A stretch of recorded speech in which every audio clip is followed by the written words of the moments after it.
Good morning, or at least I think it is. It's 10 to 7 and there's no wind. We're in Fishguard. I've got up without the alarm, left Lisa asleep in bed. She doesn't even know I'm up really. I suppose she will do when I start the engine. Well, it's a very sleepy port this morning, not a breath of air, and I'm going to motor up the coast a little bit. Look at that on my anchor, mud. I like a bit of mud on the anchor when it comes up. At least I know I've been in a good holding. Right, so donkey on, anchor up, and I'm off into this silky morning. I think 5 out of 10 of the days have been greyish in the morning and turned out nice. You can see all the cloud that creeps in the night time, but look at that for bin bags. It's an absolute millpond. Well, we've got to get round this big head and then we can set ourselves a course up the coast. But it looks like a long motor. Always made a bit easier when you get some visitors. He almost looks like he's still in the water there.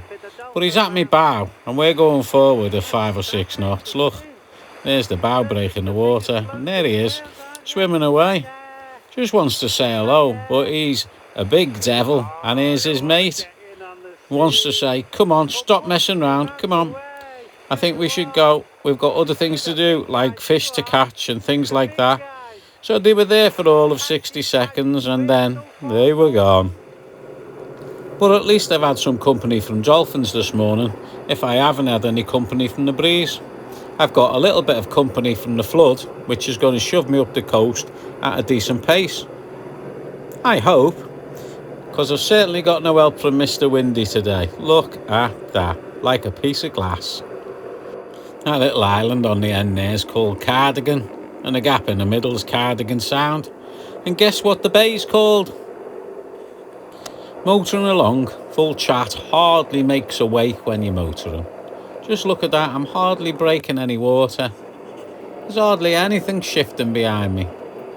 Be a kind hull to riverbanks it would. Well, we've seen plenty of bin bags on this holiday, and there's still plenty more to come by the looks of it. Well, I think this is the last week of these bin baggy days where there's no wind at all. And I think next week's going to bring us more than we actually want. There's no wind at all other than that we're making ourselves. But we're flying up the coast at a fairly decent pace because the one thing you can rely on in Cardigan Bay is tide. And if you put it on your side, it'll give you an extra boost and shove you up the coast a bit quicker. Now, as it's getting a bit lighter, we're starting to be able to see the green on the mountains, and it goes forever. Farm after farm after farm after farm. We must get some produce from this area, I'll tell you. And we're going all the way up here to the last headland that looks a little bit dark, sticking out, coming up.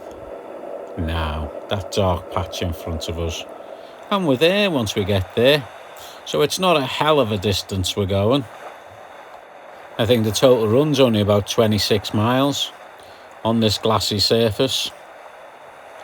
Could be a lake, couldn't it? Could be in Lake Windermere on an early Sunday morning. But no, we're out in Cardigan Bay, which is definitely the sea, just without any ripples. The coastline here has got a lot of cliffs. There's a lot of farms on top of the cliffs, but there's a lot of cliffs. There's also a lot of houses and little outlets that come down to the seaside area that I just didn't know exist. I think you could spend a long time in here in a shallow draft boat having a hell of a lot of fun, and I might just do that fairly soon. But that headland has actually gotten a lot closer now. There it is. We're nearly there. And it's still bin bags all the way. All the way, no wind. I haven't even touched a halyard or a sheet. Not been bothered about it. See, just take a look at that little inlet with a little town on the sea and a little tiny beach and a little tiny wall. They're the places I'm talking about. You need to go visit them, and I don't even know half of them exist. And I looked on the chart and it just wasn't there. Bin bags. Alright, we're virtually there. Bin bags to the very end. Just look how silky that is. If you want to replicate this water, fill a bowl in the kitchen, put it on a table, and you're done. Can you see them two little boats down there? Well, they're two big fishing boats. That's how big that cliff is above them. It's funnily cut out of the rock. It looks like somebody's been scraping it, but I reckon it's made of layers and layers and layers. It's a Viennetta rock, I'll call it. Look at my Windex up there. It doesn't know what to do. Doesn't even know where to point or anything. It's hardly moving round. Well, this is the funny rock towards the end. And there's a little bit of a building there as well, if you can actually see. It looks like a shanty town. In fact, it actually looks like something I'd expect to see on a riverbank in China. But no, it's here. And there's this big rock on the end. And what I noticed is there's a wall just after the big rock. And obviously that's our seawall to keep the sea back. And see the big rock there? See what it's got in it? Yeah, that's what it's got in it, a cave.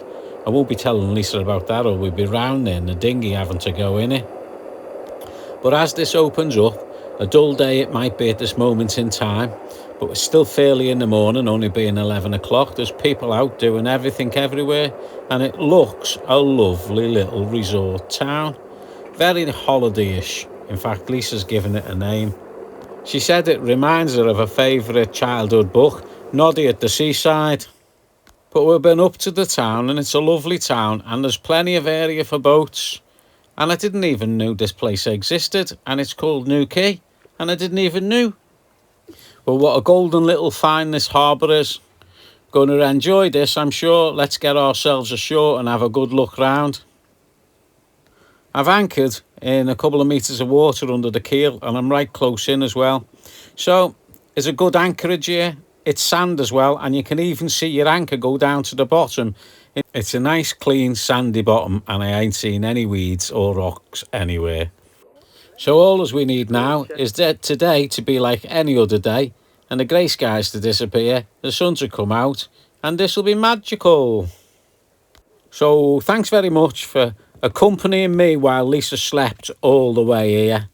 Strangely enough, she woke up when I was putting the anchor chain down. But there you go, it is a noisy thing to do, isn't it? Until next time, bon voyage. You can change your facial expression, you know. No, I can't.